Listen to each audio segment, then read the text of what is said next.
I'm Dr. Caroline Dunham-Schroeder. I'm the co-founder of Douglass Week and also the president of the Global Lane Initiative, which organizes, directs, and hosts Douglass Week every year. And just to echo Bill's words there, we're super happy to be here in Belfast. I'm going to adjust my mic there for a little bit more. Hang on. We're super excited to be here in Belfast. It's been a week. It's been so wonderful. We felt this warm welcome. We've been enjoying our wonderful events here. We're really grateful to everyone who came out to join us. And speaking of joining, this is Kristen Leary, the Vice President of the Global Lane Initiative and co-founder of Douglass Week. And I want to say hello, Kristen. Good evening. Do you want to? Sure. Mm-hmm. Say a few words. Sorry, I missed the beginning, so I'll just say thanks everyone for being here and welcome to the closing event of Douglass Week 2024. I'm pretty sure you probably already said that, but as most of you know, this is our 4th annual Douglass Week event series, which we held in places around the world that are important to the life and legacy of Frederick Douglass. One could argue that's pretty much anywhere around the world, but lucky for us, Frederick Douglass traveled to some inspirational and amazing places, including Belfast. So we'll be bringing the series to different places in years to come. Our 3 previous Douglass Weeks were held in Cork and Washington, D.C., and Rochester, New York. We're very excited to be here to celebrate Frederick Douglass and the Douglass family with you here tonight. We are so grateful for the warm welcome we have received all week. We look forward to working with people in the future here in Belfast as we bring Douglass Week to different places. We want to include previous cities that we've held Douglass Week event series in. You will see a lot of people from Cork here tonight, which we're thrilled about as well. And thank you all for joining us for what we know will be a phenomenal event. Yeah, thank you. I just want to echo that there. And I just wanted to say that this is like Kristen said, this is the 4th Douglass Week. We've done a similar event like this in the last 3 years. And this event is very, very special to us. It's a very unique celebration, and it really shows how Douglass Week, or what the spirit of Douglass Week really, and we're very glad that we can share that with you all tonight. And just wanted to say thank you to all of our partners, everyone who has supported us, who believes in us, and who works with us. 3 of the very important words for us are connectedness, collaboration, and co-creation.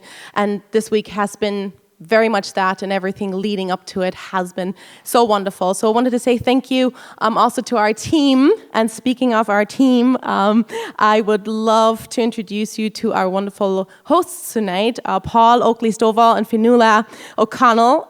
That's me. Happy Douglass Week, everyone. Enjoy. I haven't seen you for how many years? A long while. A long while. Feels like we've known each other forever. Fionnuala and I met at the first Douglass Week in Cork, but it was under difficult circumstances, you know. It was during a COVID shutdown, and suddenly we all had to adjust to doing an entire event online. Yes. But we got to make a movie together. Yes, at night. Yeah, called In Between. It's coming out soon, produced, written, and created by this man, who you'll learn more about soon. So let's tell everybody what this evening's going to be. Yeah, there is a lot of mics. I see some talented people in the audience, and I'm like, and what is happening tonight? So what we usually do with the music event for Douglass Week is we take you on a travelogue through his journey through Ireland. It almost happened by accident. Nikhil and I started writing songs just inspired by, you know, Frederick Douglass and his journey here. And slowly that there was a song that kind of related to each city, which we will tell you about as we get there. And happily, we're in Belfast, which was his last stop, and we'll be debuting a few new songs specifically about Belfast. So give it up for your city. Why don't we get started? Perfect. Let's get started. I think they want to hear some music. Exciting times, everyone. So, As some of you know, and which will be elucidated more later, Frederick had to run from the States to Ireland. The heat was on after his book made him more famous than he thought it would. And again, I'll let more of that be said later. So this first song is called Gems, and it's about our imagining what that journey may have been like going across the Atlantic to a place unknown. It was then I fled when they burned the pages we had read, and the poison spread. Burn the pages we had read. From me and you, they stole away everything we knew, and the lies came true. Stole away everything we knew. Why, oh, tell me why, can you tell me? Deep in the belly of the boat, feels like months I've been afloat. I'm so sick of singing the same foreign notes, so I'm leaving it behind. Yeah, I'm leaving. So very deep below the waves, I'm hidden gems I cannot say. We'll tread new ground while the moon keeps on spinning round and the sun shines down. While the moon keeps spinning around. Why, oh, tell me why, can you tell me? Deep in the belly of the boat, feels like years I've been afloat.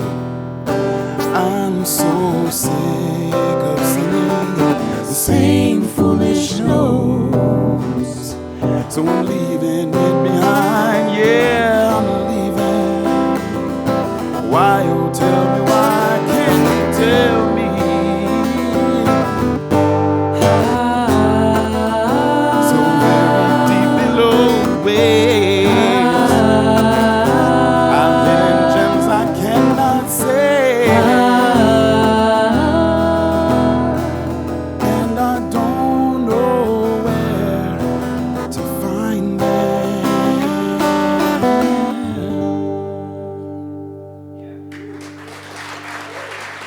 Thank you so much. We'll keep the story going by bringing up a local Belfast superstar, Sarah McCreedy.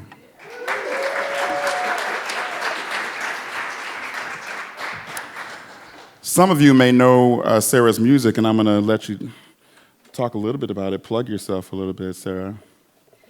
Yeah, well, I'm launching my debut album next month in the Courthouse in Bangor, so may as well do some shameless self-promotion while I'm here. Frederick wouldn't mind. I don't think he would. He would enjoy any shameless self-promotion. Right, Ken? Yeah, that's right. So we were introduced to Sarah in this, I don't even need the lyrics on this. I got you. We were introduced to Sarah in this first Douglas week and have, just been in love and been good friends ever since. And she wrote this beautiful song called First Breath. As a lot of you know, something Frederick struggled with was feeling like he couldn't take a full breath. He wrote a lot about it. And only free people can take full breaths, and he felt like that happened for him when he landed on the shores of Ireland.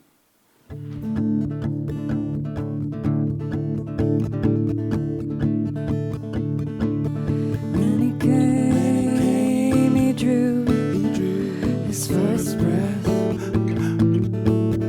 When he came, he drew his first breath. When he came, he drew his first breath. When he came, he drew his first breath.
he came, he had escaped death.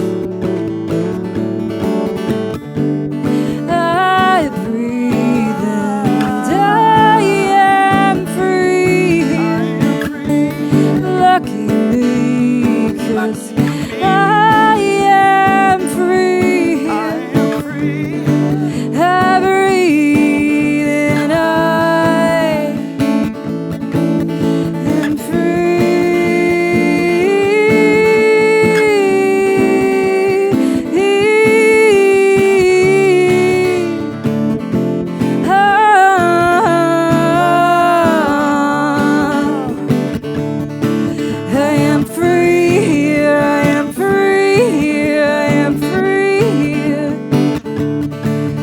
your first breath, your first breath.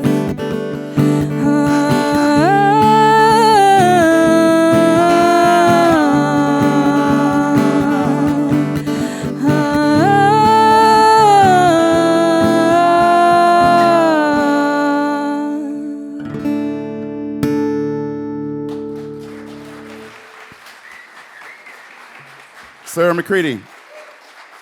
That was beautiful, and listening to that, you could just hear the joy, and my body felt the joy. So, thank you.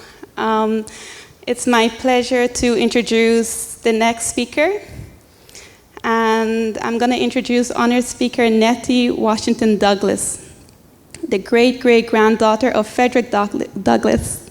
And Nettie, could you join me on stage?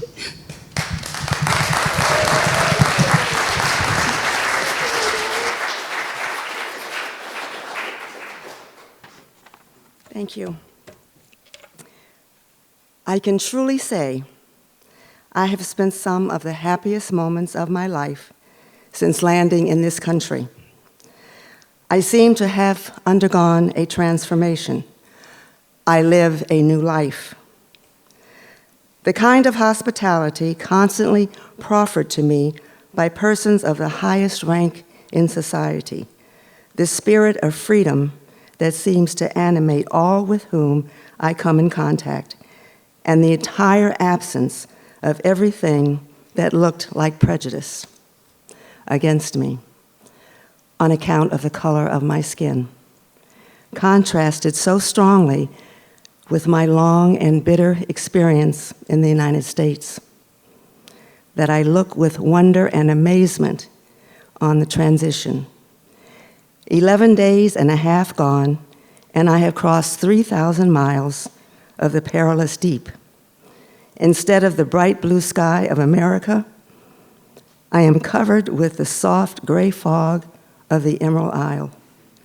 I breathe, and lo, the chattel becomes a man. I gaze around in vain for one who will question my equal humanity, claim me as his slave, or offer me an insult. I find myself regarded and treated at every turn with the kindness and deference paid to white people. Thank you.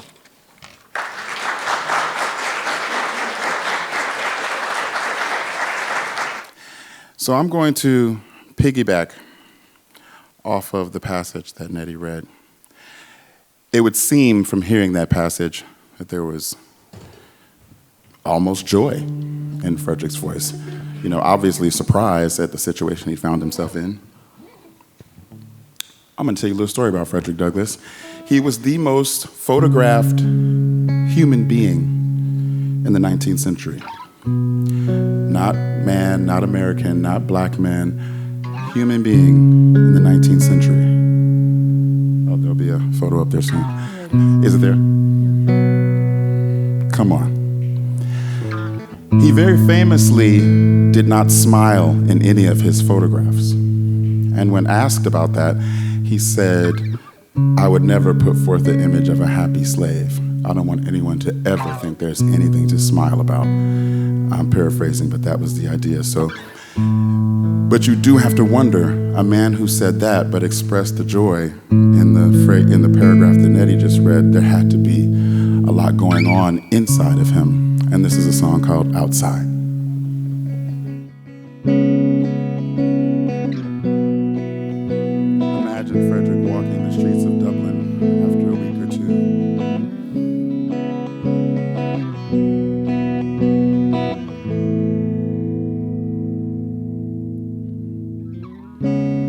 much laughter all around me, but I don't let myself smile.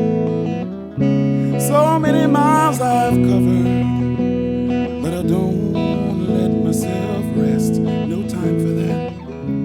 More letters to write, more speeches to give, more truths to tell. All the while I wonder, more people to meet, more tasks to complete, more freedom to seek. All the while I wonder, do I look serious? Do I seem studious? Do I come off petrified on the inside? Do I look impervious? Do I appear joyful? Do I act satisfied on the outside? There's a fire, fire in my eyes. I see fire in your eyes.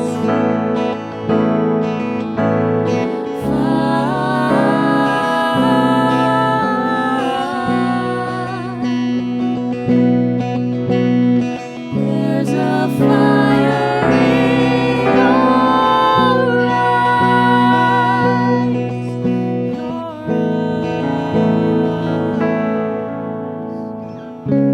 So much static interfering, but I try not to lose my way. So many voices want a hearing, not enough hours in the day. More places to see, new feelings that swell, more nightmares to quell, and all the while I wonder. More opinions to give, more life to live, more tears not to shed, and all the while I wonder, do I look serious?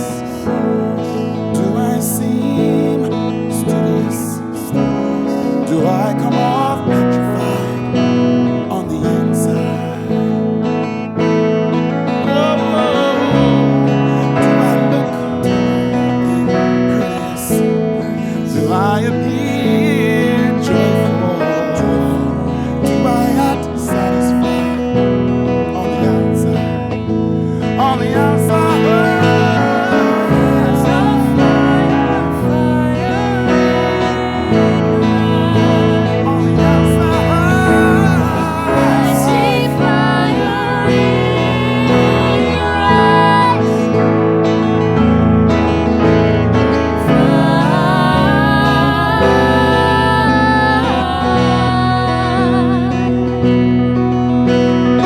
There's a fire in your eyes.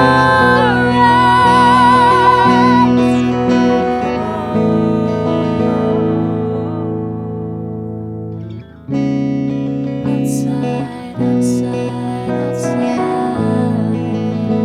On the outside. On the outside. Inside, inside, inside.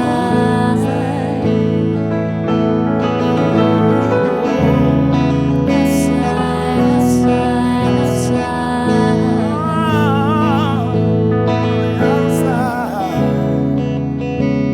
On the outside. On the outside.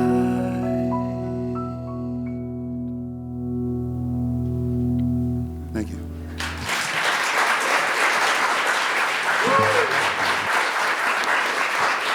There was that side of Frederick.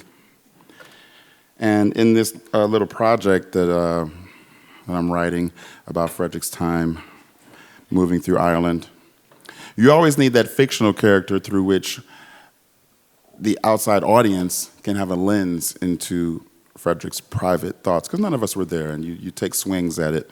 You take swings at fiction. Can I bum this? So, imagine, if you will,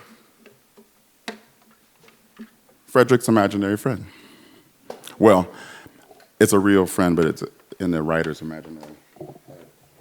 And when Frederick was in Dublin, he was noticing there was a horrible smell in the air.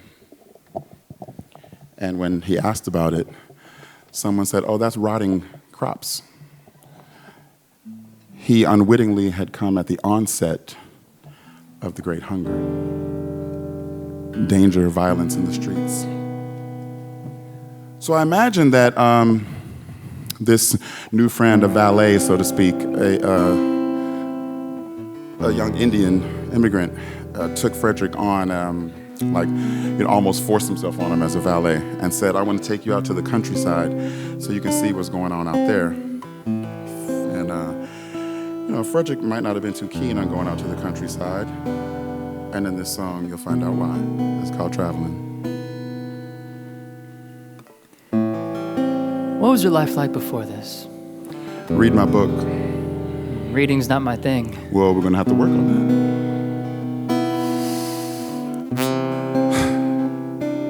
You right there, Mr. Douglas? Yeah, I sure am. I'm getting used to my lungs feeling full.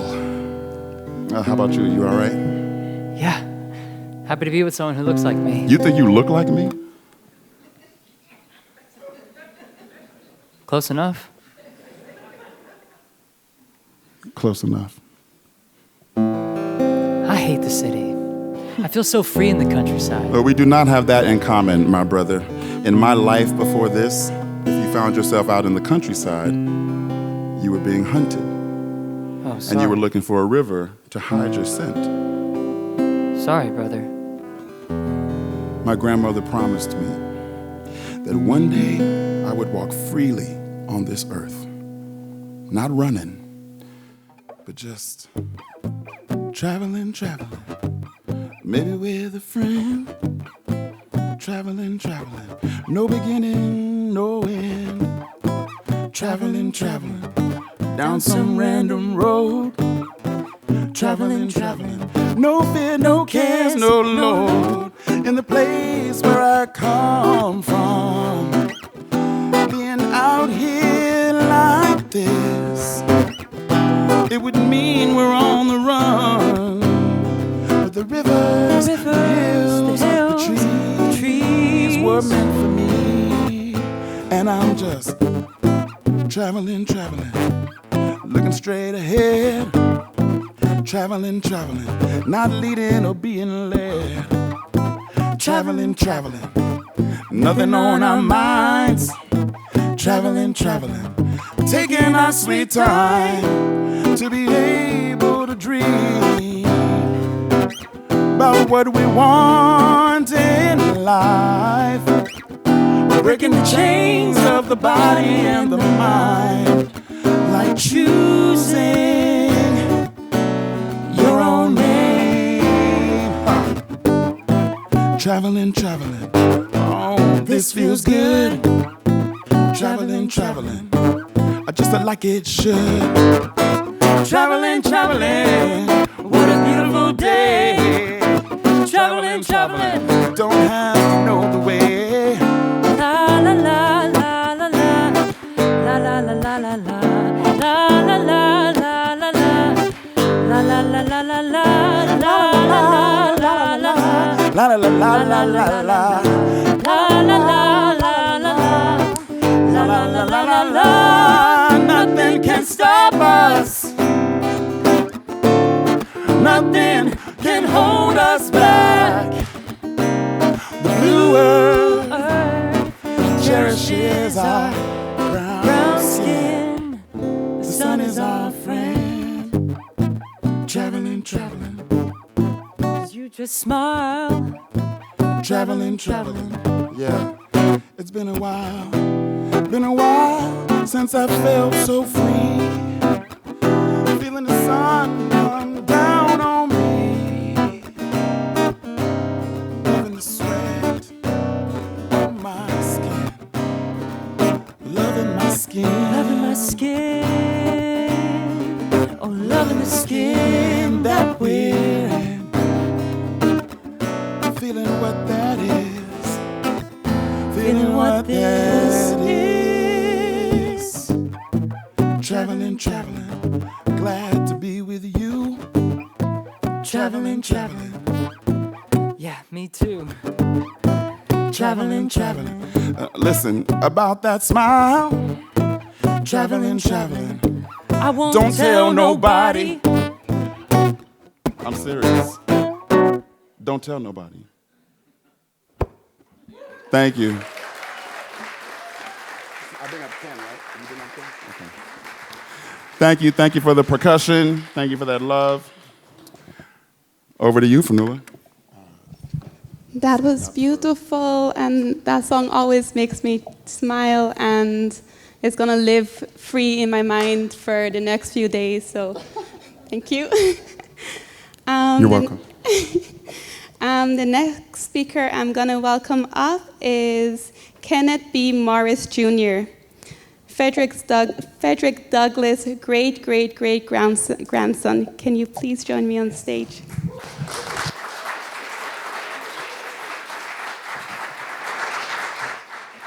Thank you very much, Fanula, for that introduction. Wow, what a night. What a night. And can you all agree that's one catchy tune? I can imagine Frederick just strolling, just traveling, just doing his thing. Well, tell him, Ken, he was a musician. That's my get in there. I'm gonna get there, yeah. Yeah. But before I get there, I just wanted to just welcome you all on behalf of the family of Frederick and Anna Murray Douglass. We're so excited that you're here with us this evening to be able to celebrate Frederick's time in Belfast and all of these wonderful musicians and the technicians, the sound people, the lighting people, everybody that has been giving their time. The photographers, and anybody that I miss, but we thank you so much.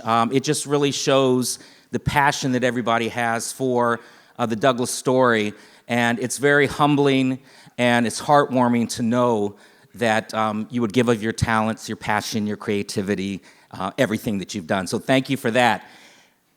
This is an emotional night for me, as you might expect, for a lot of reasons, but let's see, where do I begin with this one? So Frederick Douglass was a Renaissance man. We know that. We heard that he was the most photographed American of the 19th century. He was the first African-American nominated for Vice President of the United States. He was the first African-American U.S. Marshal, first African-American Recorder of Deeds in the District of Columbia, first African-American Ambassador, Consul General to Haiti. He was the first African-American to have a statue dedicated in his honor in Rochester, New York, on June 9th, 1899, which June 9th happens to be my birthday, but I was not born in 1899. So that's very special too. So he did a lot of things. We know his story. He was born into slavery. He did not know who his father was. It was presumed that his enslaver was his father. He only saw his mother 4 or 5 times his whole life. He had been separated from his 5 brothers and sisters. He was truly an orphan with no family, no home, and no country. But yet, in spite of all of that, through self-taught education, teaching himself to read and write over the objections of his overseers, he was able to go on to escape slavery at the age of 20 on September 3rd, 1838. He would become an advisor to President Lincoln. He and the other abolitionists were largely responsible for convincing and pushing and agitating President Lincoln so that he would finally sign the Emancipation Proclamation on January 1st, 1863, which eventually we would need the Civil War and the ratification of the 13th Amendment and the freeing of more than 4 million people of African descent who had been enslaved on the blood-drenched soil of the United States of America. So a very important figure in the history of America, but also in the world. And we heard Paul talk about earlier that in 1845, he was a paid lecturer for the Massachusetts Anti-Slavery Society, and he was traveling from town to town, He was traveling from town to town, city to city, telling his story, but then he started to have a problem. And that problem was people started to doubt that he had ever been a slave. They could not wrap their minds around what they thought a slave looked and sounded like and what they were seeing and hearing in this well-dressed, well-spoken, beautiful, charismatic, theatrical, funny man. So they started to call him a fraud.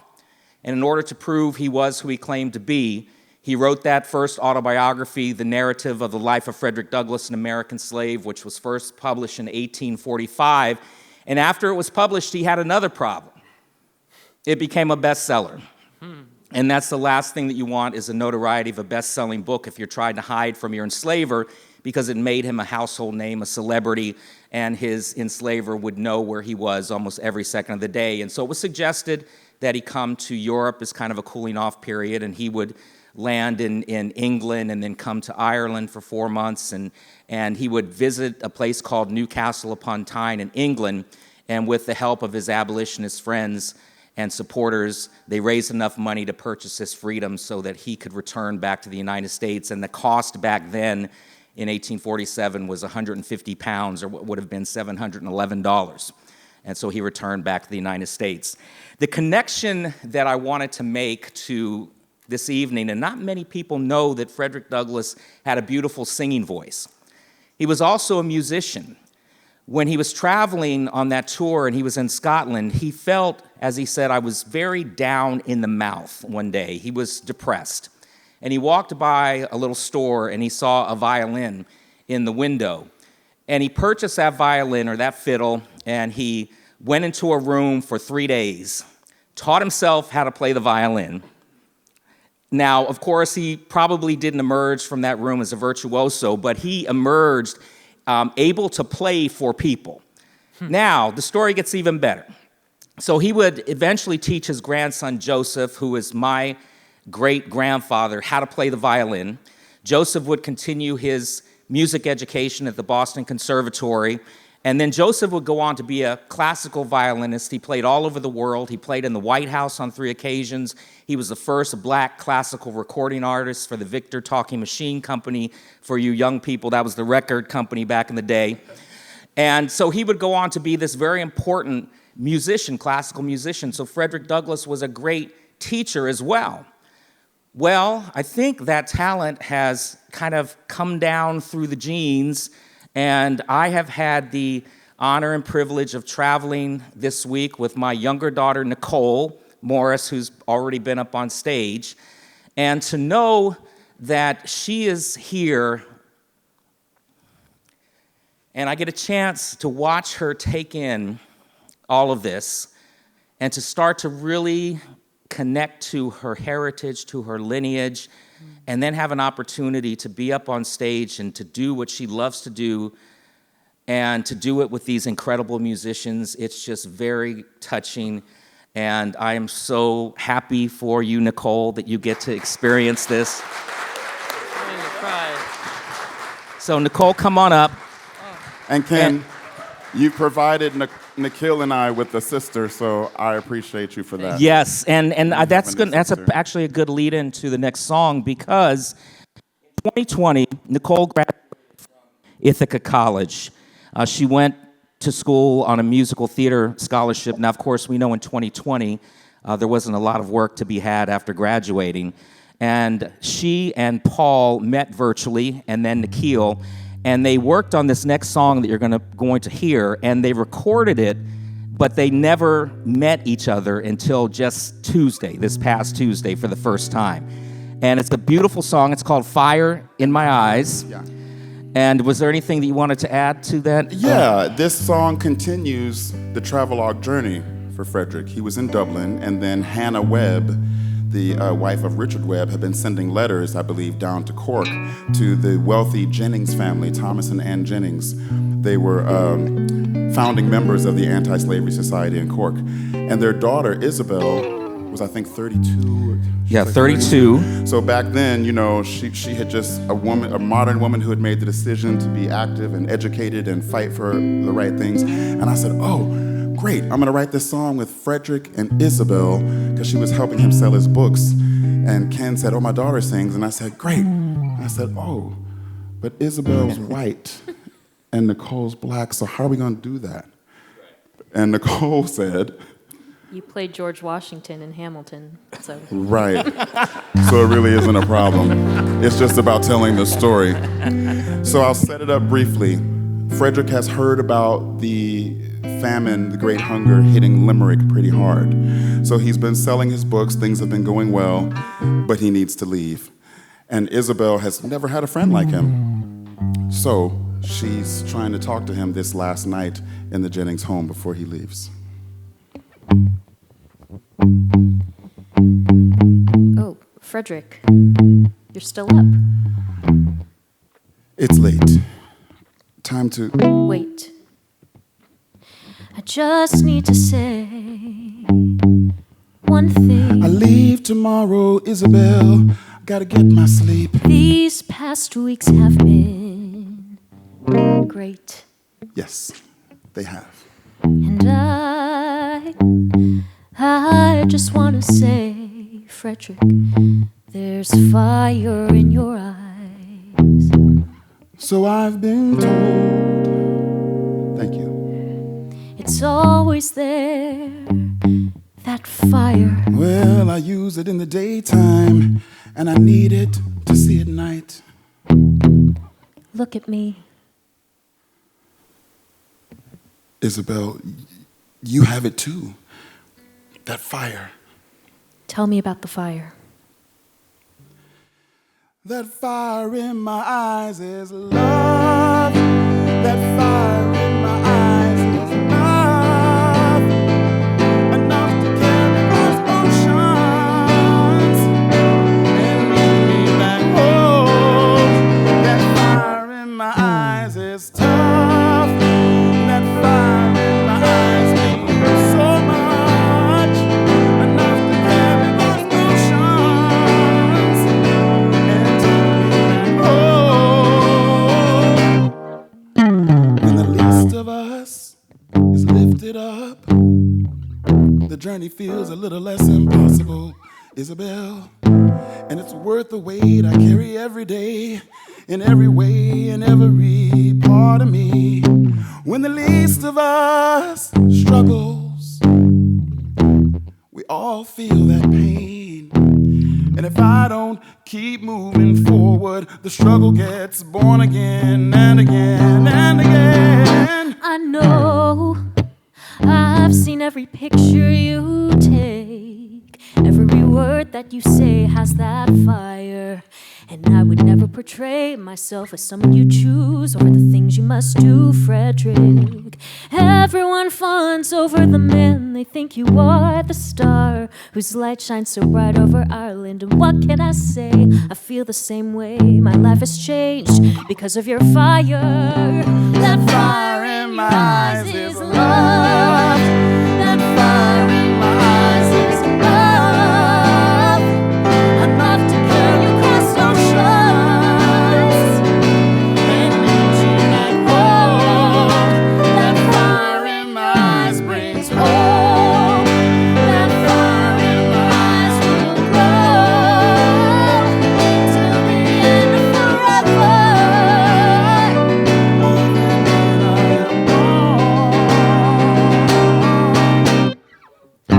I wonder if, I wonder who, I wonder why sometimes I do the work I do. You may not live to see the change, and that's okay. You can feel it in your bones. And now it's time to say goodbye. You know I'll write. You better write to me. And if we don't meet again in this life, I'm so thankful for that fire. that fire in my eyes is love. That fire in my eyes is love. Enough to carry us oceans and lead me back home. I don't know what to think, what to feel, what to do. Maybe I've said too much. I'm such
this book, Lady in the Lake. Take it, it's yours, take it. I've seen you staring it down and lighting it up with that fire in your eye. I haven't seen this many books in a while. What is it? What is it about that one that catches your eye? It's where I got my name.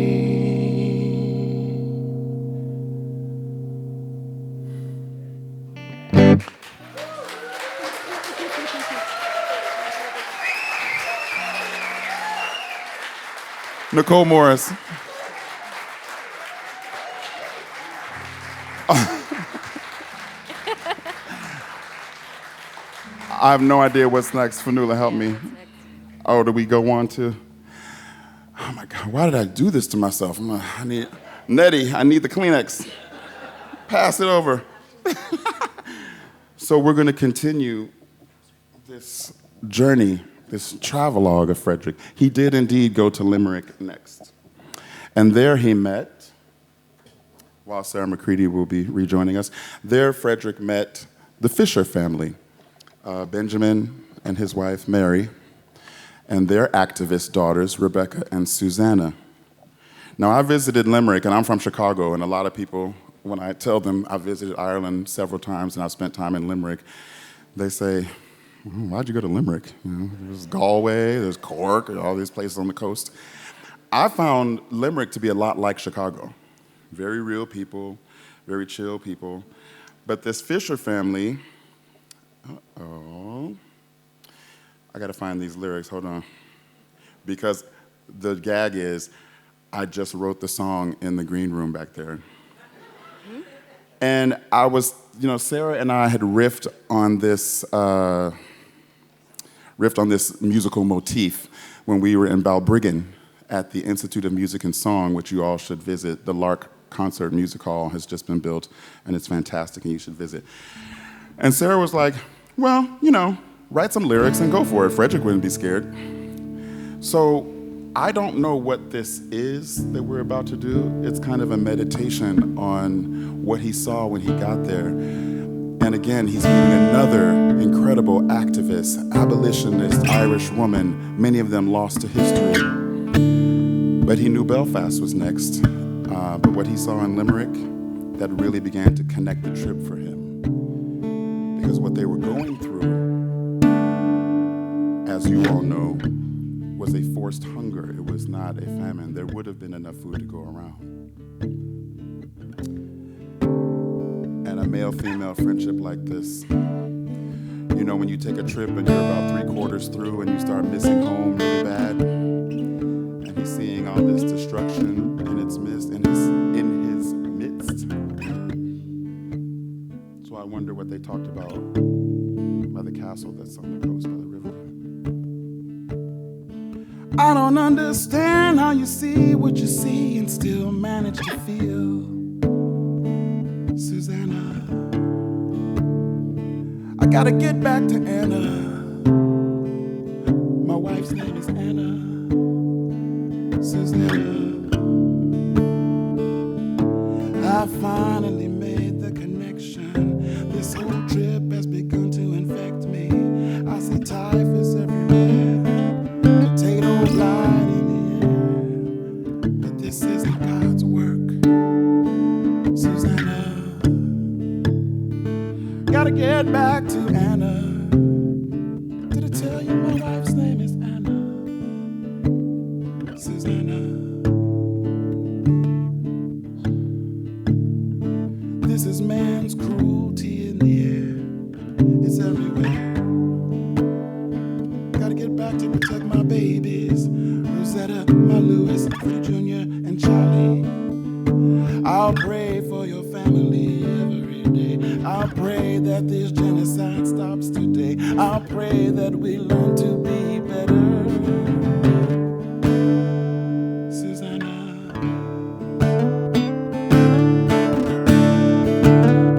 I don't understand how you see what you see and still manage to feel. Susanna, I gotta get back to Anna. miss my wife, Anna, Susanna.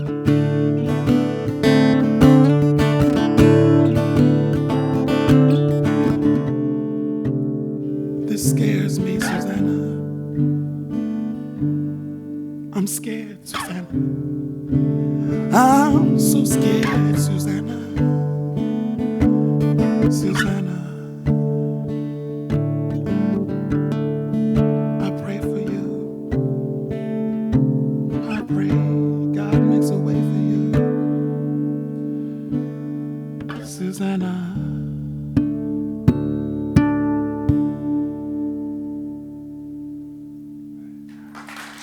That was something. So our next singer is local Belfast? Yes, so our next singer is the very wonderful Ava, and in the spirit of Frederick Douglass and his advocacy for social change, this song that she's going to play is called Holes. She has just been a recipient of the Cathedral Arts Quarter, a creative bursary, and she's going to record the song. The song is about emigration and poverty in the aftermath of the budget cuts and the cost of living crisis here in Northern Ireland. So everybody please welcome the very wonderful and talented Ava, and the song's called Holes.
Thank you, Ava, for sharing such a powerful song with us tonight. The song is called Holds, and I think it takes us on that journey again, touching space and time. And I feel like a lot of us from different parts of the world can relate to that feeling. The next person I'd like to welcome is Brian Boyle, the Executive Director of Mass Humanities.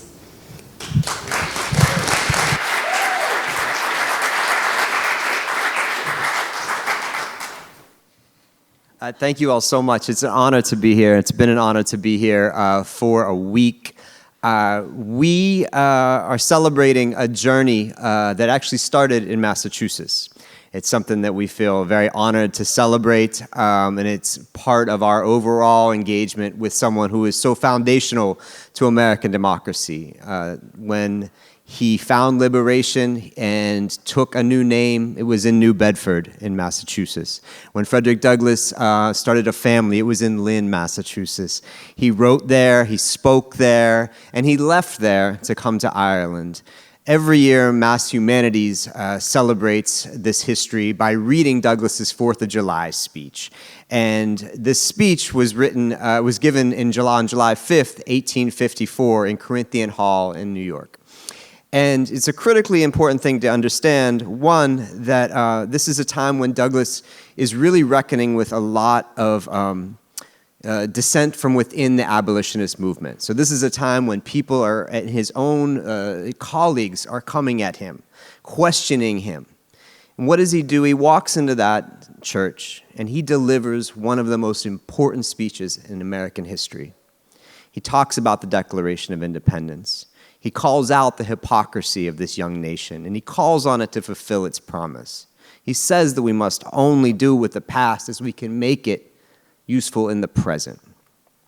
Every year in Massachusetts, we provide funding and support for organizations and communities to read that speech. So this brings people together, people that don't know each other, people that do know each other, in small towns and in big cities, in places like this, and in schools and universities, but out there in the public most of all, giving people the opportunity to stand next to each other and read what is the most eloquent and challenging speech they possibly could engage with as people living in America today.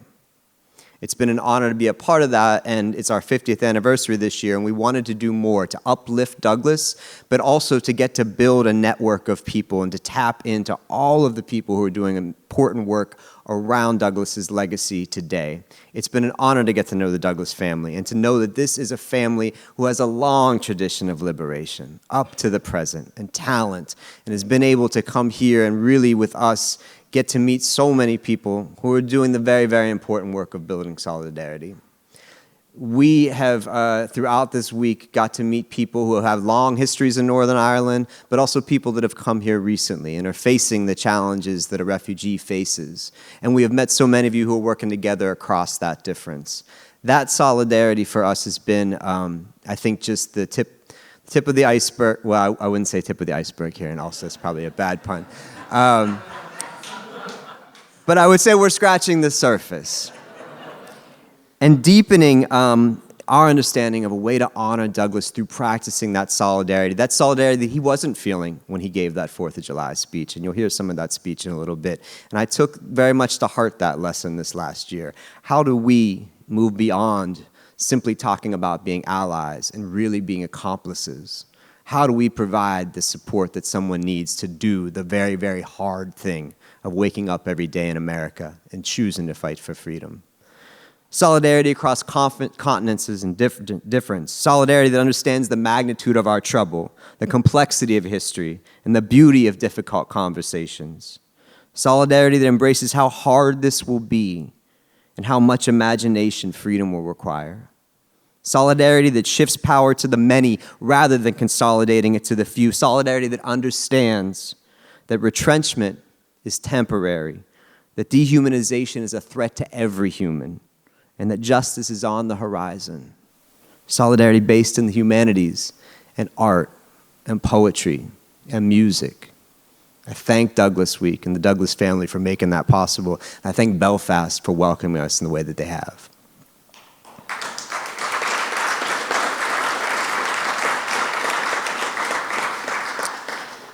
As we already know from tonight, music liberates us and it calms us. Every year, actually, I should say, when we started to join the long tradition of reading this 4th of July speech, which we know has gone on in Black families and Black communities for many years, in 2009, Mass Humanities partnered with the Museum of African American History on Beacon Hill in Boston, the Charles Hamilton Houston Institute at Harvard, and Community Change to host the first reading on Boston Common, the great and first public park in the country. We do that at the foot of the 54th Regiment Monument. This is a regiment that Douglass's own sons were in. This is a regiment that marched out of Boston and was waved and greeted and encouraged by Douglass. This is a regiment that was put together by exactly the type of work that we're all celebrating today. We stand there and welcome members of the public to come together to read that speech. But before we do that, we believe that music must start it. It must ground us. It must build the space as a place where people are able to share. And as we have done for 15 years now, we're going to do it tonight with my colleague, Paula Elliott. It's so good to welcome Paula Elliott up here to the stage.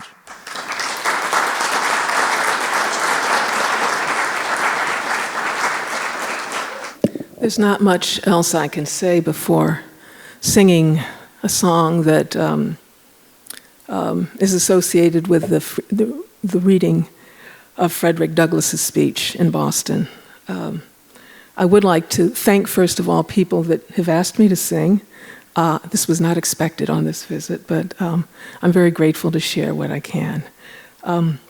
I've sung 2 songs over the past few days. One is You've Got to Be Taught. It was written by Oscar Hammerstein in the 50s for a Broadway play. But the key message was that we were taught to hate, we were taught to love, we're taught to hate, we're taught to fear the other. The other piece is Oscar Brown Jr.'s Brown Baby. Oscar Brown Jr. was a wonderful musician, politician, and Chicago activist. And at the birth of his son, he wrote this piece. I think it's a powerful reminder about our opportunity and our charge to make a better world for all of humanity. Brown Baby.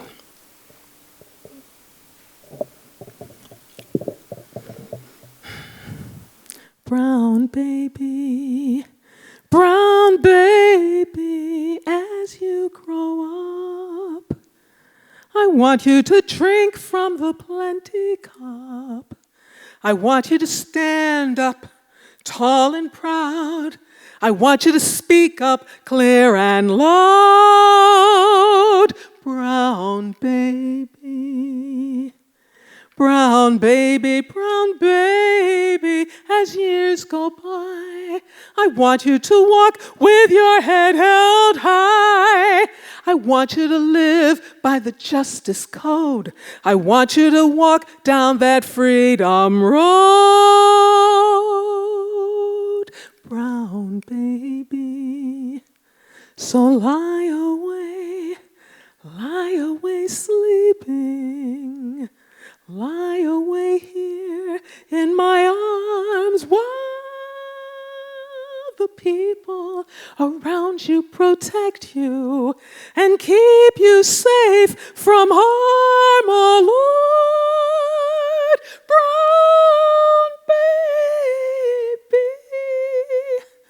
Brown baby, it makes me glad that you will have things I have never had. When out of all hearts, all hate, all fear is hurled, you're gonna live in a better world. Brown baby, sweet baby, brown baby.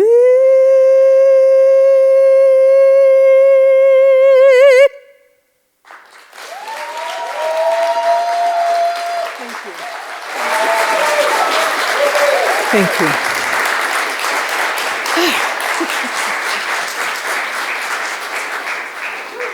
We're going to revive our fireside chat series, Ken. Oh, okay. I love our fireside chats. I've missed them. Well, we're talking about this time in Ireland. Here we are in Ireland, and we're talking about this specific thing. But obviously, although I touched on her a bit in this last song, Susanna, that I did, the person that gets lost is your great-great-great-grandmother.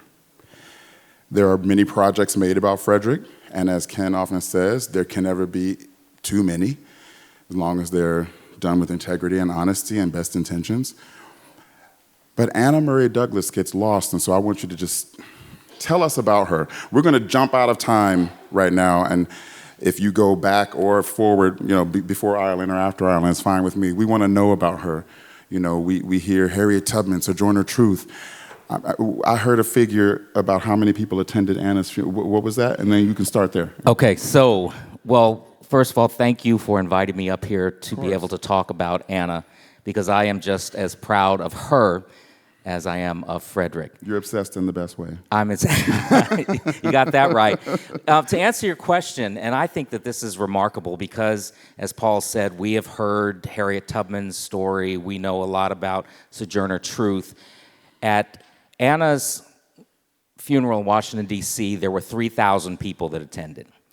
There were 1,000 at Harriet Tubman's. There were about 2,000 at Sojourner Truth. So that statistic alone tells you of her importance. And I will say that there would be no Frederick Douglass without Anna Murray Douglass. Mm-hmm. She was the first person in her family to be born free in Baltimore. She worked as a domestic servant. At the time, Frederick was Frederick Augustus Washington Bailey, and he was a teenage young man.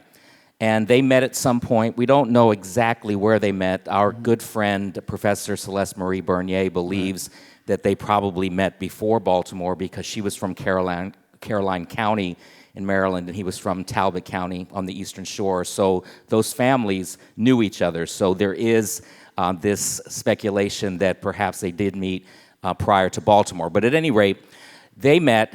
And Anna was one of the first people, in addition to the Irishmen on the docks in Baltimore, to plant that seed of thought in Frederick's mind. Frederick, you're not meant to be a slave for life.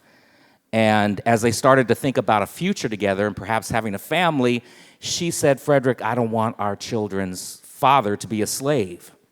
Had she not sold her personal belongings to help finance his escape, had she not sewn the sailor's disguise that he would wear, who knows if he would have had the courage or the wherewithal to run away from slavery. And had that not happened, we would be a very different country in the United States, and we would be very different here in Belfast, in Ireland, in England, in Scotland, in Haiti, and all of the other places where he had an impact. So Anna's story and contributions can't be understated. And I will say that it has been a long-standing lament in our family that she has not been treated with the dignity and respect that she deserves in history. Well, this dismisses the trope that she was the homemaker who kept the family together in that way. So when people say there wouldn't be a Frederick Douglass without Anna Murray, most people who don't know any better or who aren't curious enough to know better say, oh, she kept the homestead. But she was a cohort. She was a planner, it seems, in his emancipation. She was his equal partner in the struggle for freedom. And in fact, the whole Douglass family and their 5 children. Now, Frederick and Anna were married for 44 years. They had 5 children together and 21 grandchildren. And she was the one that made sure that the children were educated, that they learned typesetting at the North Star newspaper, which was Frederick Douglass's paper that he published. Mm-hmm. And so her importance can't be understated. Can you talk about her literacy? I think people assume that she was illiterate only because although it may not have been illegal at that point, it was still difficult. And again, no one takes the curiosity further than saying, well, she probably couldn't read. They don't investigate. And that's seems part impossible to me that she could. Right. Well, and that's part of the mistelling of the story, I believe. And so this history, like a lot of African-American history in the United States, has been whitewashed and sanitized, and as Dr. Cornel West says, deodorized. And it's so true. And that's the case with Anna. And of course, it's the case with women in history in general, but in particular, black women. And Anna has not even been really a footnote in this history. And as far as her story, and there are scholars that will make the argument that she was not the intellectual companion. How could she be with the Frederick Douglass, because she never learned to read and write as a story? But as you will find out in 2025, when our friend Celeste Marie Bernier publishes what are now 8 volumes of books on the Douglass family, including a 750-page Anna Murray Douglass biography, we're going to be changing that narrative and telling more of a truthful story. So we're just, as I said, proud of Anna. And I am so excited that in the 3-4 years that we've really been focusing on this, the story's been lifted up. In fact, there was a panel the other day with Massachusetts Humanities, and Desiree did a beautiful presentation where she just really highlighted Anna's story, and it's good to know, as I said, we've got these warriors out there now that are going to be telling these stories. So, well, and there was also a musical called American Prophet.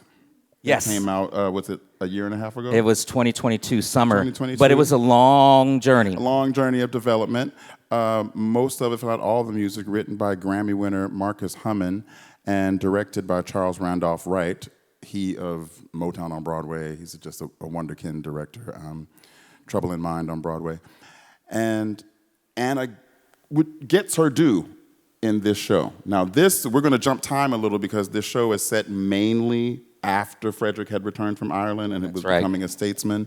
So set this up a little bit, what the show is about and Anna's positioning in that show. So you mentioned Marcus. About 8 years ago, it's probably been 9 years ago now, we met, and the story's too long to tell you how we met, but it was kind of a serendipitous meeting that we came together through some mutual friends, and he said that he was working on this musical about Frederick Douglass, or at that time it was an operetta. Mm-hmm. And he said, would you like to be involved? And I said, I will only be involved if Anna has an equal role in the show.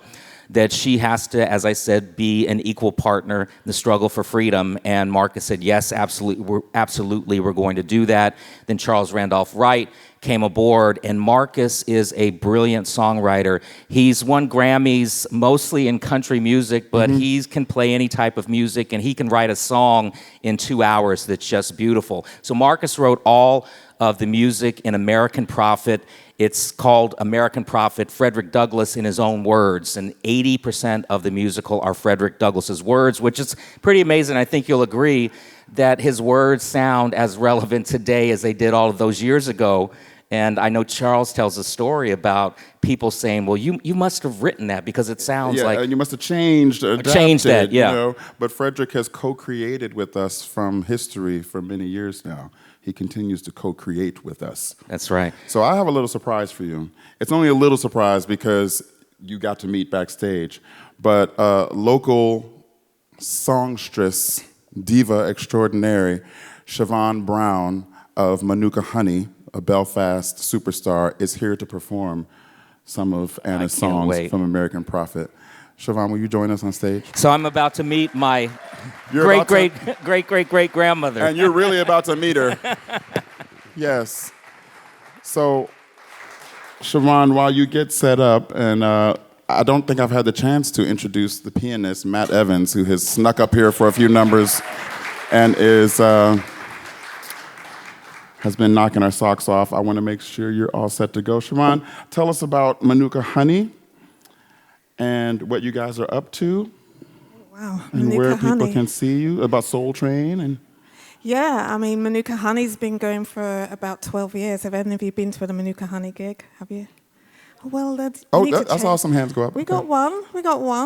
Well, we need to change that. I've right. been here for 12 years doing a Manuka Honey thing and flying the flag for soul music and music of black origin here in Northern Ireland.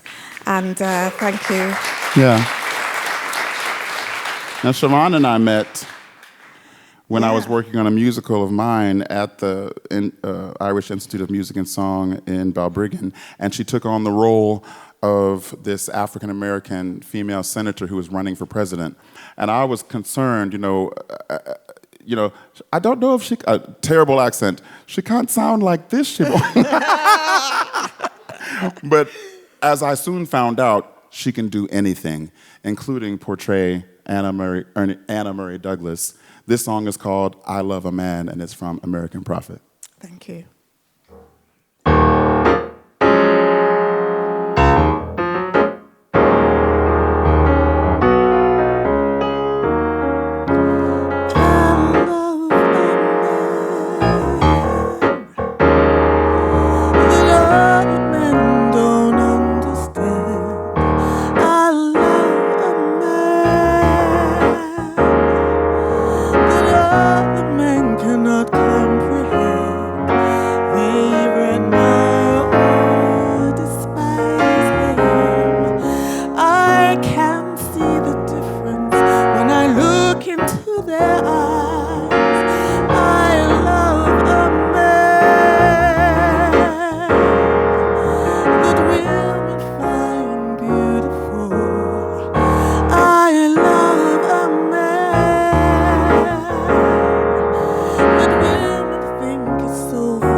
So we're going to continue where we left off with Anna.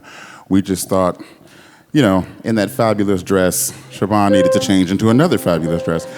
So... He told me to. But I did tell her to. But honestly, I did think that the mood needed to change because Frederick had come back from Ireland, but now he was more popular than ever. And there was a lot of traveling he had to do. And Anna had to work her way through that. This song is called Let the Storm Come.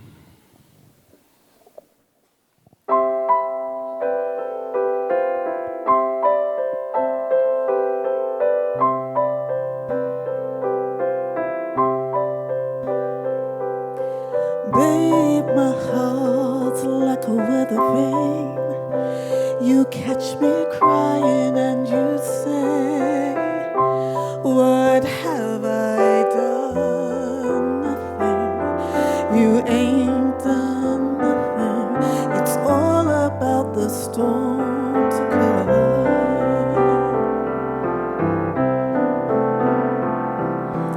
Even though I've loved you all my life, one day we're gonna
Thank you so much. Thank you, Siobhan. It feels like a horrible injustice to ask Siobhan to move to anybody's backup microphone.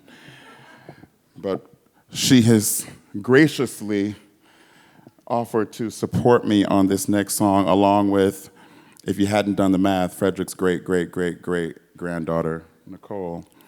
You may wonder, well, you don't have to wonder if you pick up a book. What did Frederick go across the country talking about on these tours that Anna was just singing about, the places that he would go?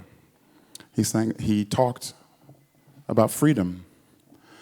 And in this song, he wonders, what does freedom look like?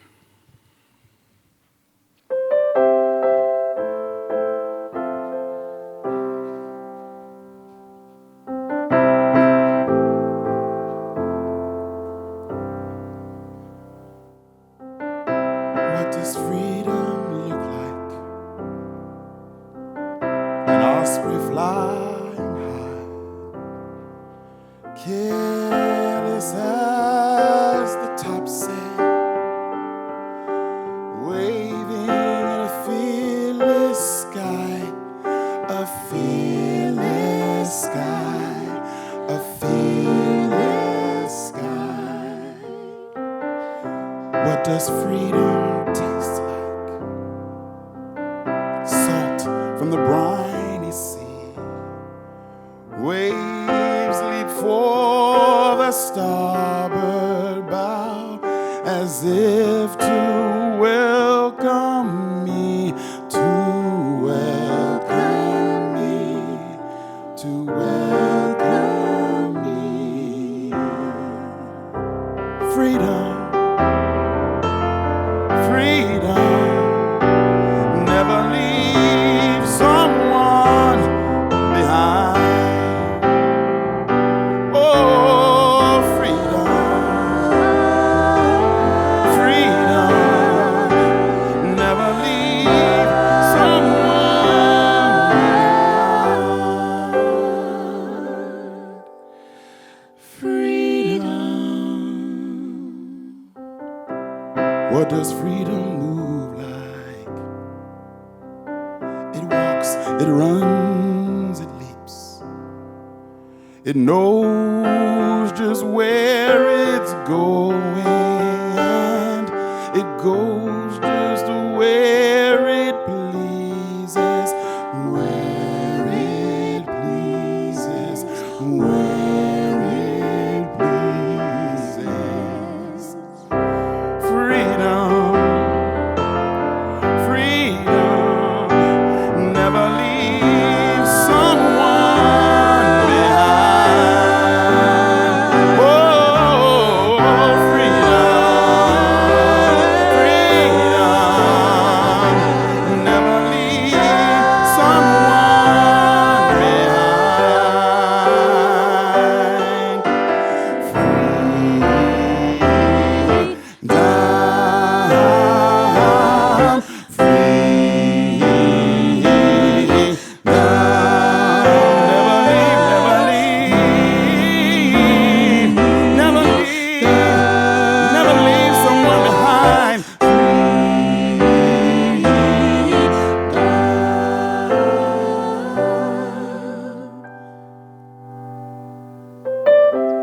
What does freedom sound like? Church bells in the wind, doors that sing wide open. Friend, come in and be at peace right here with me. You're free.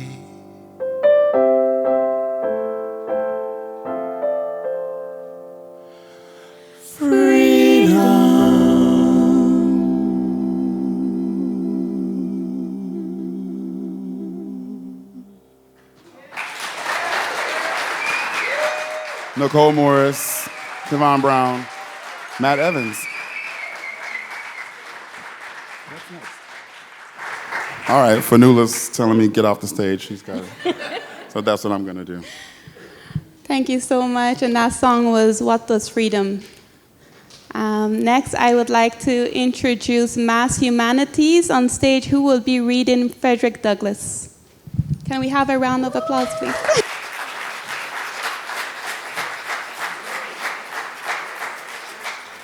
You discourse eloquently on the dignity of labor, yet you sustain a system which in its very essence casts a stigma upon labor. You can bare your bosom in the storm of British artillery to throw off a 3-penny tax on tea, and yet wring the last hard-earned farthing from the grasp of the black laborers of your country.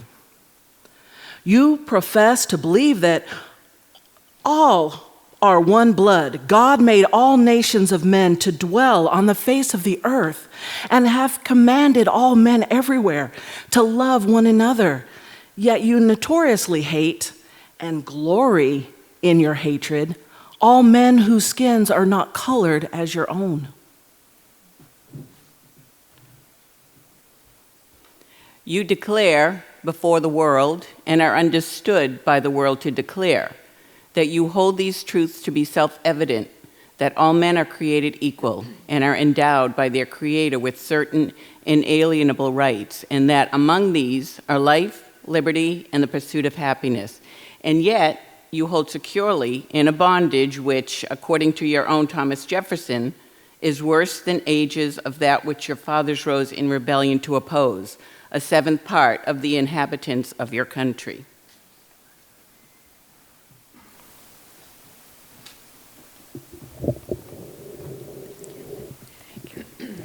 Fellow citizens, I will not enlarge further on your national inconsistencies. The existence of slavery in this country brands your republicanism a sham, your humanity as a base pretense, and your Christianity as a lie.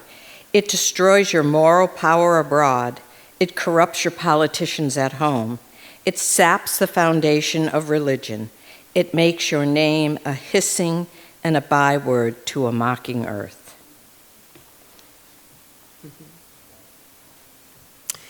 It is the antagonistic force in your government, the only thing that seriously disturbs and endangers your union. It fetters your progress. It is the enemy of improvement. It is the deadly foe of education. It fosters pride. It breeds insolence. It promotes vice. It shelters crime. It is a curse to the earth that supports it, and yet you cling to it as if it were the sheet anchor of all of your hopes. Be warned, a horrible reptile is coiled up in your nation's bosom. The venomous creature is nursing at the tender breast of your youthful republic. For the love of God, tear away and fling from you the hideous monster, and let the weight of 20 millions crush and destroy it forever.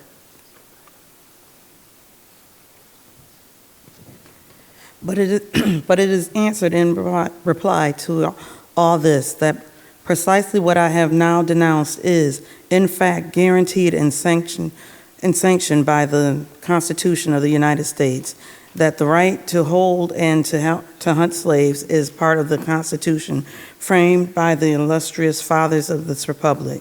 Then I dare to affirm, notwithstanding all I have said before, your fathers, instead of being the honest men I have before declared them to be, were the veriest impostors that ever practiced on mankind. This is the inevitable conclusion, and from it there is no escape. But I differ from those who charge this baseness on the framers of the Constitution of the United States. It is a slander upon their memory, at least so I believe, and others have, as I think, fully and clearly vindicated the Constitution from any design to support slavery for an hour.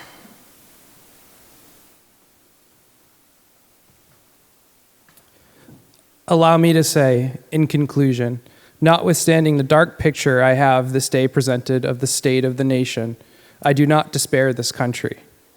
There are forces in operation which must inevitably work the downfall of slavery. I therefore leave off where I began, with hope. While drawing encouragement from the Declaration of Independence, the great principles it contains, and the genius of American institutions, my spirit is cheered by the obvious tendencies of the age. Nations do not now stand in the same relation to each other that they did ages ago. No nation can now shut itself up from the surrounding world and trot around in the same old path of its fathers without interference.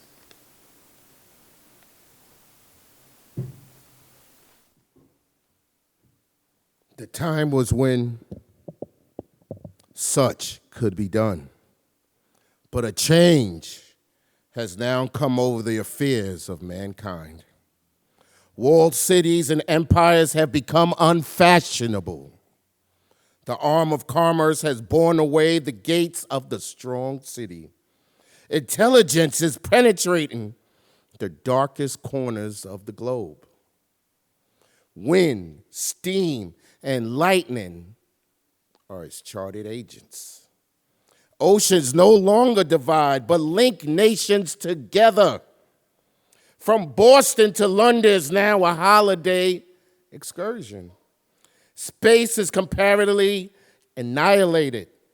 Thoughts expressed on one side of the Atlantic are distinctly heard on the other. In the fervent aspirations of William Lord Garrison, I say, and let every heart join in saying it, all God's speed shall cease to flow, and every clime be understood, the claims of human brotherhood, and each return for evil and for blow. That day will come, all fused to end, and change into a faithful friend, each foe. Thank you.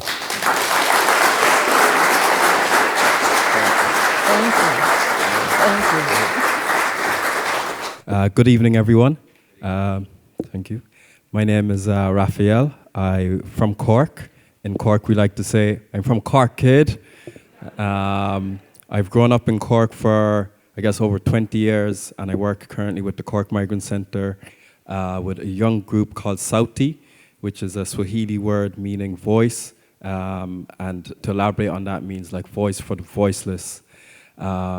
Over 3 years ago, we got the opportunity to work with the likes of Paul, Nikhil, and Caroline, and it was, we'll say, our first experience of knowing about who Douglass was. And I think as a young black Irish young person in Ireland growing up for over 20 years, we didn't have many role models, and looking and learning about the likes of Douglass really kind of gave us confidence to connect with people in a different way, and also to be brave in our identity and who we are wherever we go and take it with us. I think he did that so well. Wherever he went, he left a mark, and I think that's what we are trying to do today as well. And we use music because we feel it's a universal language. We work with the young people and connect with them through music. A lot of the young people we work with are seeking asylum. Some of them come with no English. So music is just a beautiful way to connect and really understand where people are at. So today has just been an amazing evening, hearing the different voices and just encompassing the spirit of Douglass. I'm not going to take too much of your time. Without further ado, I'd like to invite Cliff Masheti.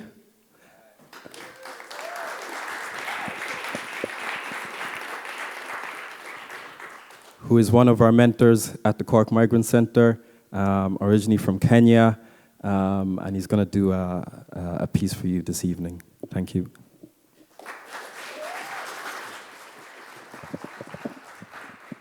How's everybody doing today?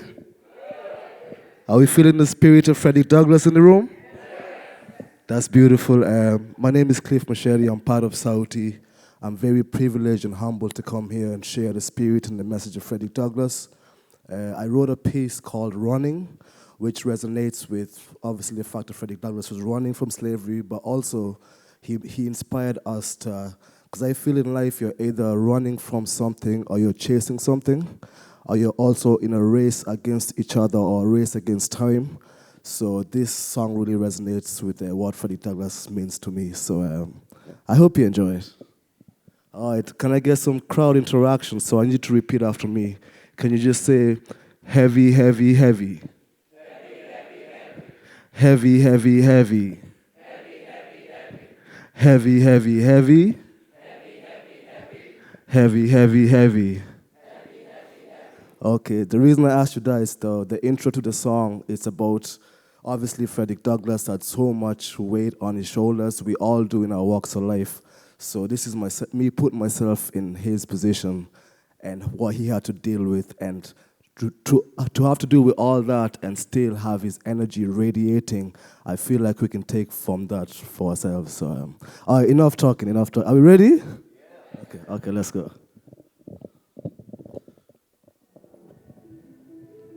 So remember, heavy, heavy, heavy. Heavy, heavy, heavy. Heavy, heavy, heavy. Oh, they're too heavy. My energy ready is too heavy. Feel like Frederick when we're too heavy. My energy ready is too heavy. Feel like Frederick when we're too heavy. My energy ready is too heavy. Feel like Frederick when we're too heavy. My energy ready is too heavy. All right, thanks. So this song is called Running. I hope you enjoy it. Frederick Douglass, once a slave, became a brilliant, powerful leader of the anti-slavery movement. In 1852, he was asked to speak in the celebration of the 4th of July. Running, running, away from it all. Running, running, running, trying to chase it all. The pain never ends, the chains never end though. The pain never ends, the chain never ends though. The pain never ends, the chains never end. Once flying high, now the plays and descent. Dance to the night, celebrate what we meant. It was so monumental, you can't be beat cause you're so instrumental. You set the blueprints, no better footprints. You got us running, running, running. Away from it all, now you got us running, running, running. Trying to chase it all, running for office. You got us running for office. You got us running for office. You got us running for office. Running, running, running. Away from it all. Running, running, running. Trying to chase it all. The pain never ends, the chains never end though. The pain never ends, the chains never end though. The chains never end though. The pain never ends, the chains never end though. Can I get the hands clapping one time for Frederick Douglass?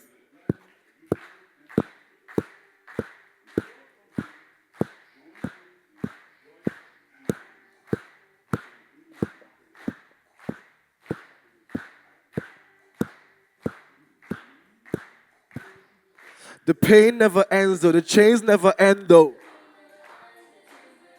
The pain never ends, the chains never end though. The pain never ends, the chains never end though. The pain never ends, the chains never end though. That's running, running, running. Away from it all, now you got us running, running, running. Trying to chase it all. In for office, there she goes. Kamala running, there he goes. Obama running, there she goes. Kamala running, there he goes. Obama running, there she goes. Kamala running, there he goes. Obama running, there she goes. Kamala running, there he goes. Obama, thanks to Frederick, we changed the rhetoric. Thanks to Frederick, we changed the rhetoric. Thank you very much. So I'd like to invite my colleague. So give it up for Mark. He's going to continue with...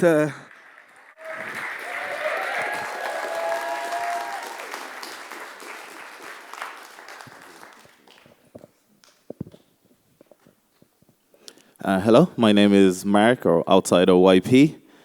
And yeah, I have a little piece as well, kind of carrying on and continuing with the theme of running and also almost breaking free and being fearless. I'm not really too much of a speaker, so I think I'm just going to go with the song.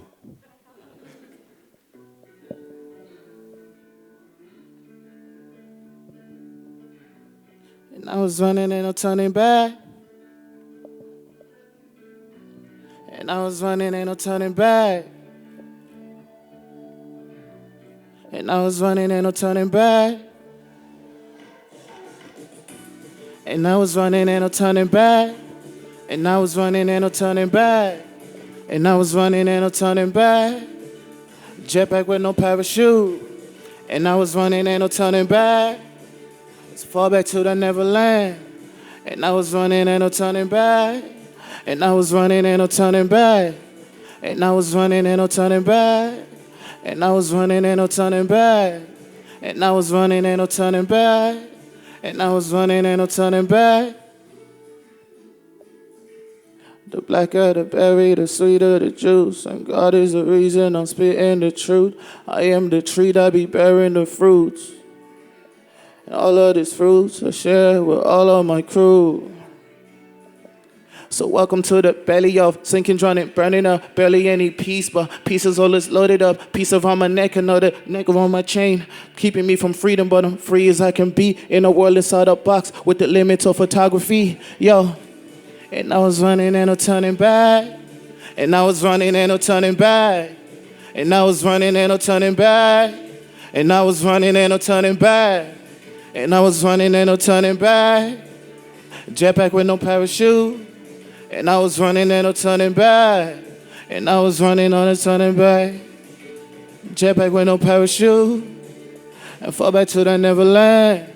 Cause I was running, ain't no turning back. And I was running, ain't no turning back. Running, running, running, running. Running, running, running, running. Thank you.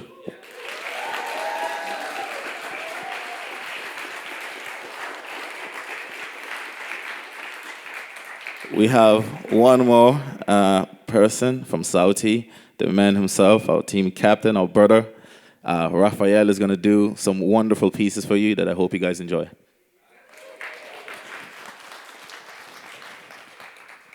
So before I go into the song, I'd just like to do a little spoken word. It's called Inquisition. Relented in my determined inquisition. Who am I? A pretentious, attention-seeking, and insecure human who confides in the world that only leads to daily admission. Oh, you want to start conversing? Put me in a box confessing. Man, that's nonsense. I need change, so give me back my 5 cents. Hold up, I got a notification. The shades of the media's become a part of my acquisition. Stupidity's in orbit like common viral infections. Infect them, oh simpletons, baptize them with foreign sense. And there goes your innocence. He's a seasoned you citizens with this full-blown experience, leaving you with this Frankenstein frankincense. Does that make sense? Or am I lost in my aura? Membrane, split diaspora, bipolar, bare by the polar. I'm in need of still waters, please take me to the green pastures before I lose myself and mind. Born free in this world, so why am I so confined? To let them define me, a citizen to their citizens. And Lord knows I'm trying to stay vigilant in all of their virulence. But is there no remorse for those who share their daily bread? Or do we find identity in chains that don't reflect who we are? Who am I? Thank you.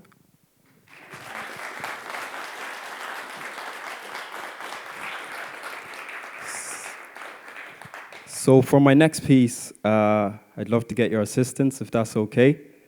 And the chorus kind of goes like this. Exploitation, power, greed, I can't breathe, I can't breathe. Exploitation, power, greed, I can't breathe, I can't breathe. So let's go, everyone. Power, greed, I can't breathe, I can't breathe. Exploitation, power, greed, I can't breathe, I can't breathe. I can't breathe, I can't breathe. Say it like you mean it, let's go. Power, greed, yes. I can't breathe, love it. I can't breathe. Exploitation, power, greed, I can't breathe, I can't breathe. Okay. You got it, you got it, you got it. Loving it, loving it. All right, I'm ready.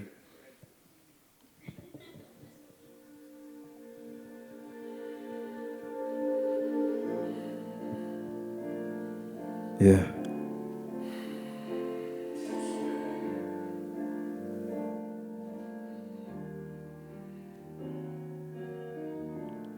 We pop smoke in complete combustion, 1 million a song for auction, 10 million if it makes the album, Stay woke just to make a difference. As we're up all night, as we pray to God to make nocturnal rhythms. Turntables combat the system. Can't knock the hustle. Hot sauce, Abraham's descendants. Life lessons, let's educate them. As we stand in formation. Preach a man to the congregation. They take but never give, that's lust. Black you in the midst and I'm lost. Oh Yeshua, is this why you died? Cause being black comes with a cost. The inflation got us rubbing our thoughts. Go back to where you're from. A defense mechanism or the unknown. You only fear what you do not know. And if I go, then give me back all the food on your camera phone, the clothes and medicine. I'm talking everything that's African grown. Give me back all the spice. Give me back all the rice. Give me back all the culture. Your culture jacking, exploiting our rights. Blind the world with our poverty. Why? Hide our beautiful sights. Exploitation, power, greed. I can't breathe. I can't breathe. Exploitation, power, greed. I can't breathe. I can't breathe. Exploitation, power, greed. I can't breathe. I can't breathe. Exploitation, power, greed. I can't breathe. I can't breathe. Our narrative is getting distorted. Speak the truth and then make sure that you're getting aborted. Deported, wiped off the planet, intimidated and incarcerated. I'm tired of being discriminated, tired of speaking up. I'm tired of being alienated, tired of waking up. I'm tired of being affiliated with stereotypes that infiltrate my every come up. My every come up. So exploitation, power, greed. I can't breathe. I can't breathe. Exploitation, power, greed. I can't breathe. I can't breathe. Exploitation, power, greed. I can't breathe. I can't breathe. Exploitation, power, greed. I can't breathe. I can't breathe. Royalty in my DNA. Power took everything from my DNA. Got 'em shook. I'm speaking up with everything in my DNA. DNA. Royalty in my DNA. Power took everything from my DNA. Got 'em shook. I'm speaking up with everything in my DNA. DNA. So one more time. Exploitation, power, greed. I can't breathe. I can't breathe. Exploitation, power, greed. I can't breathe. I can't breathe. Thank you, Douglas.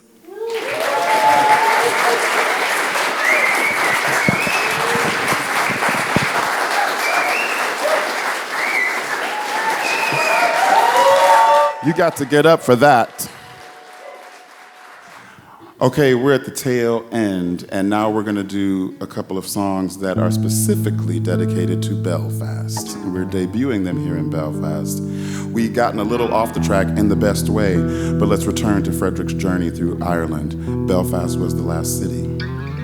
In Belfast, he met more amazing women. Winifred Carney was one of them. But one that really caught my eye was an 86-year-old firecracker named Mary Ann McCracken. So some of you have heard of her. And her brother Henry Joy, you know, the Joy Entry. That's Henry Joy McCracken, and they were over there on High Street, and their family was well known. And when I think of Mary Ann McCracken, I think of rock and roll, because she was a badass. So here we go. This is called Mary Mary.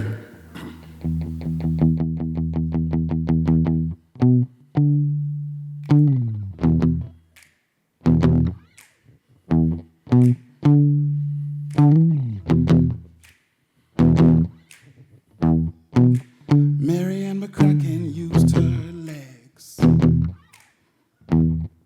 Mary Ann McCracken used her head. She said, I want to help you, Mr. Douglass. I believe in your cause, Mr. Douglass. He said, Mary, you can call me Fred. Mary, Mary, Mary, Mary, Mary Ann. Mary, Mary, Mary, Mary, Mary Ann. She said, Belfast is ain't it. She said, Belfast, we can do better than the slavery shit. She'll make you lose your taste for sugar. Let you do the things you didn't know you could. This is the tale. This is part of the tale of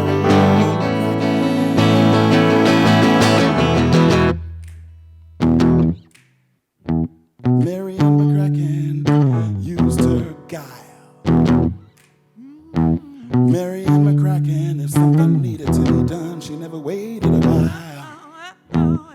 She was 86 going on 20. If you were looking for gumption, she had plenty. Mary, Mary, Mary, Mary, Mary Ann. Mary, Mary, Mary, Mary, Mary Ann. She said, Belfast is ain't it. She said, Belfast, we can do better than the slavery shit. And she proved it in all she knew from the first strong breath to the day her soul was free. This is the tale, but this is just part of the tale of Mary Ann McCracken. And she knew what she knew because of her brother Henry Joy, who knew too. He said, Mary do what's right every time, even if it costs you your life. There's no way around the truth, only through. And he said, Belfast is ain't right. He said, Belfast, we should be aiming for the light. That courage was in their blood. She faced evil and ruthless right alongside Frederick Douglass, and with her brother Henry Joy watching from heaven. That's the story.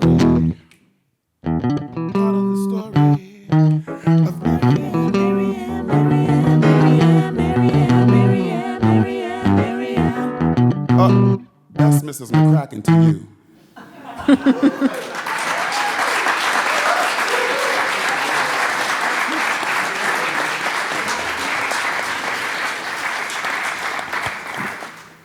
That's her brother. If you go to the Joy entry, there's some information on him. Belfast is full of incredible history. Please check it out. Okay, this last song. Again, we some of us have been in Belfast for like a week, and we've been working on music, and so we're going to debut another one. You're the first audience to ever hear this. Support, give us love. You have been so giving and so loving.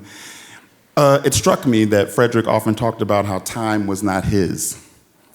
And Ken talked about that. When you were enslaved, your clock was sun up. Maybe midday you get a break because it's so hot they want to get the best production out of enslaved people. And then sunset was the end of your clock. So you had no control over your time. And Frederick wrote about being in Belfast and realizing that time was his. He reclaimed his time.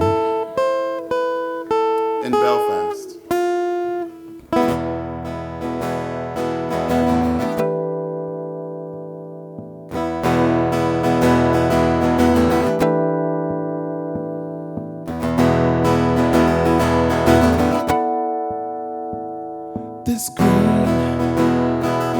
green I've never seen, reminds me of the fears that made me, the fears that tried to break me. Sunrise controlled me, high noon patrolling, sunset told me it was time to rest my weary bones. From the cradle to the grave, this was all everybody knew. This was the way. Now I find myself at Queen's Arcade, looking at all these timepieces, looking at all this freedom, and I think time is on my side. Wherever I walk now, every stride is mine. Oh, time keeps me feeling fine. If I miss a sunrise, perhaps I'll catch it next time.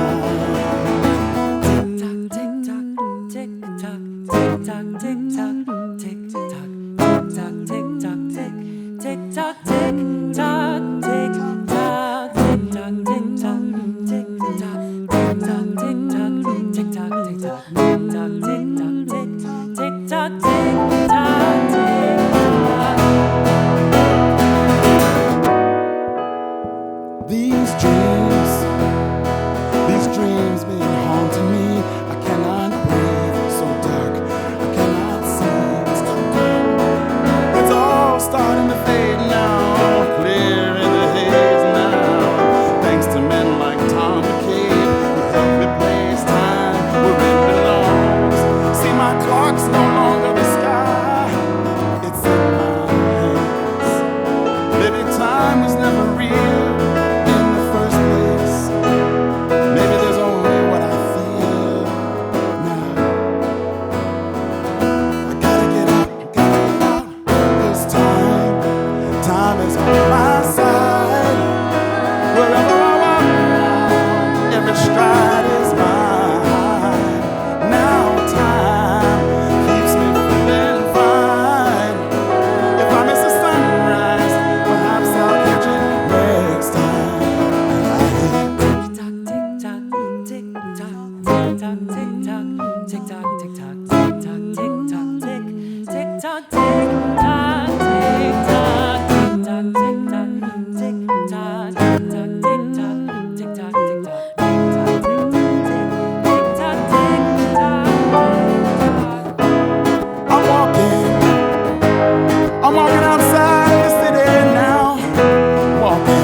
I know it.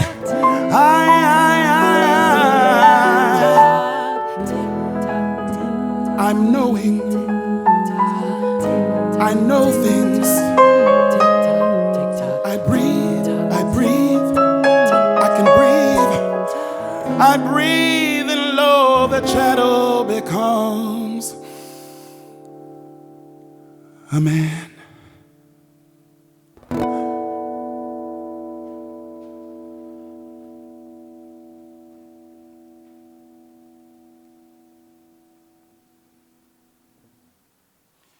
Thank you.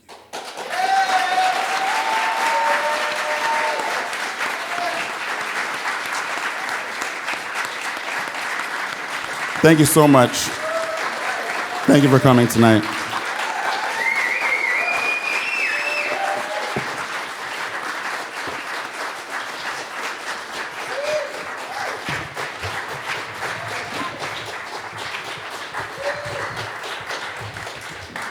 And surprise, surprise, we have one more. But we consider this like a little bit of a campfire song, so once you catch on to the chorus, please join us. This is a song, again, that uses all of Frederick's words, and it was written by a lovely trad musician artist named Donald Kearney, who lives in Scaries. He's from Balbriggan and lives in Scaries. And this is called It's Not the Light. Oh man who made the world, I resent your favoritism. Sorrow for our men, our women and their children. Sorrow for the night when the tempest slams your door. We shut our eyes to the ones outside in the cold down. It's not the light, but it's the fire.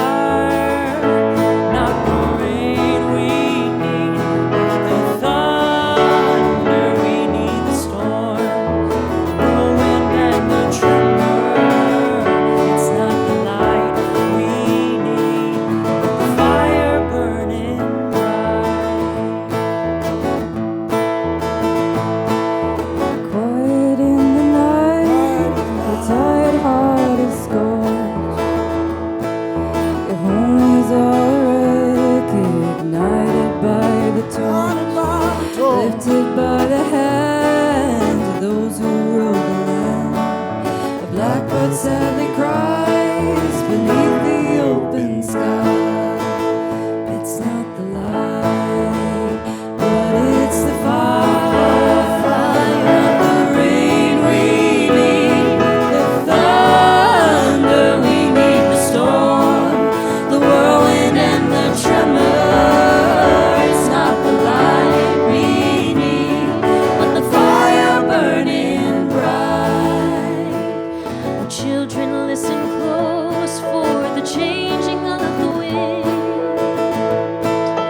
carrying the call for those who know can sing, quaking of the earth and the crashing of the seas. You never quell the voice of folks like you and me. It's not the light, but it's the fire.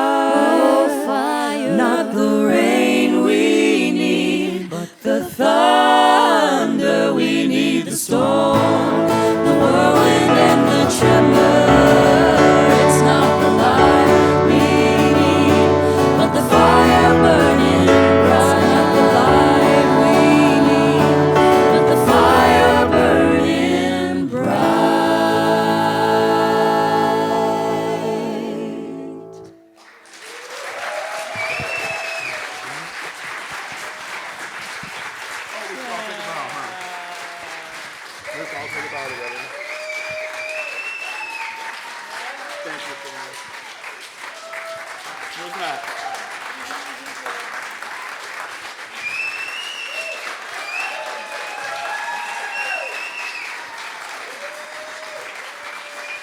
And we also give big thanks to Aoife, to Sauti. Am I forgetting anyone else who performed? Anyone else who was brave enough to get up here? Our mass humanities speakers. And let's bring Kristen and Carolyn up to say a few words of good night. Wait. And thanks, Fanula. What a host. Fanula O'Connell. Nikhil, before they make this announcement, what's happening with all this music? You know, is this just going off into the ether? What's going on? No, all of this music is going to be compiled into the world's best album that's going to be out there. And we're going to be releasing it next year at our next Douglas Week. Yeah. So now that we've said it, we have to do it. That was the plan with that announcement. So it'll be a compilation album of all of these songs you heard, a few more that we were not able to just put up tonight. So we'll release that next year. And speaking of next year, thank you so much. I'm first going to hand over to, okay, perfect. It's actually perfect because I'm here to thank all of the people who helped put this together. You see a lot of our sponsors and supporters on the screen. We want to give a particular thank you to Frederick Douglass Family Initiatives, the governor of... Yeah, that's right. Woo! Wow. Government of Ireland's Immigrant Support Program, the John and Pat Hume Foundation, Anti-Slavery Tours Belfast, Belfast City Council, Cork City Council, Cork Migrant Centre, well represented here tonight, the U.S. Department of State, the Northern Ireland Executive, Queen's University Belfast, Meta Cork, Ulster University, Sporting Pride Northern Ireland, Martha Schneider, Museum of the American Revolution. Give it up for all those. Yes. And hang on. Sorry, before.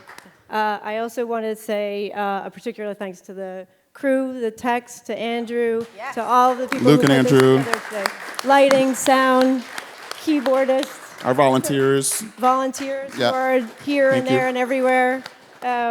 Our hosts here at the Duncairn Centre, 174 Trust. Thank you for a lot of the people who are with us all week. Neil Harrison Photography, Stratagem, Connor, Anna, Grace, and all of the team at Stratagem Communications. Yes? And a special thanks to Lois, Emer, Ruby, and everybody at May We Events Management, 2 Royal Avenue. We couldn't have done it without you.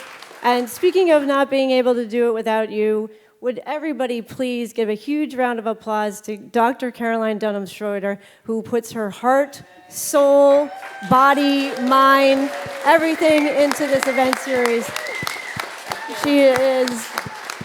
She is why Douglass Week happens.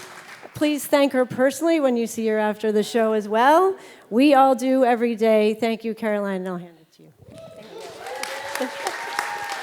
Well, thank you. I'm very grateful to be working with this amazing team, and I'm not going to keep you much longer here. Just wanted to give it up one more time for these amazing people, this amazing performers, artists here on stage tonight. I'm so blown away. I don't know about you, but I have been enjoying myself so much. So thank you, guys. Thank you for this incredible evening. And special shout out to our friends from Mass Humanities who are here and who have traveled all the way from Massachusetts to be here with you, with all of us in Belfast. So thank you, guys. Now, there's something about Massachusetts. Does anybody? Massachusetts. Yeah, I don't know. I think we had a conversation about this, right? You got something to say about Massachusetts? Ken, do you know anything about Massachusetts? Oh, yeah. Do we think we know something about Massachusetts? Yeah, I think. Okay. Yeah, there's a little something. It's called Douglass Week 2025. Where's and it it's gonna be in number 5. It's a 5th anniversary, and it's gonna be in Boston. So we'll see you all in Boston next year, everybody. Okay, Humanities, Boston. You know, it's like the family reunion. You better bring it. We really look forward to working with you guys. It's been so nice to get to meet you, and thank you so much for coming to Douglass Week. Happy Douglass Week, everyone. Thank you, and thank you, Frederick. Thank you, Frederick Douglass. Thank you, Frederick. Good night and get home safe. Thank you, everyone. Good night, everyone.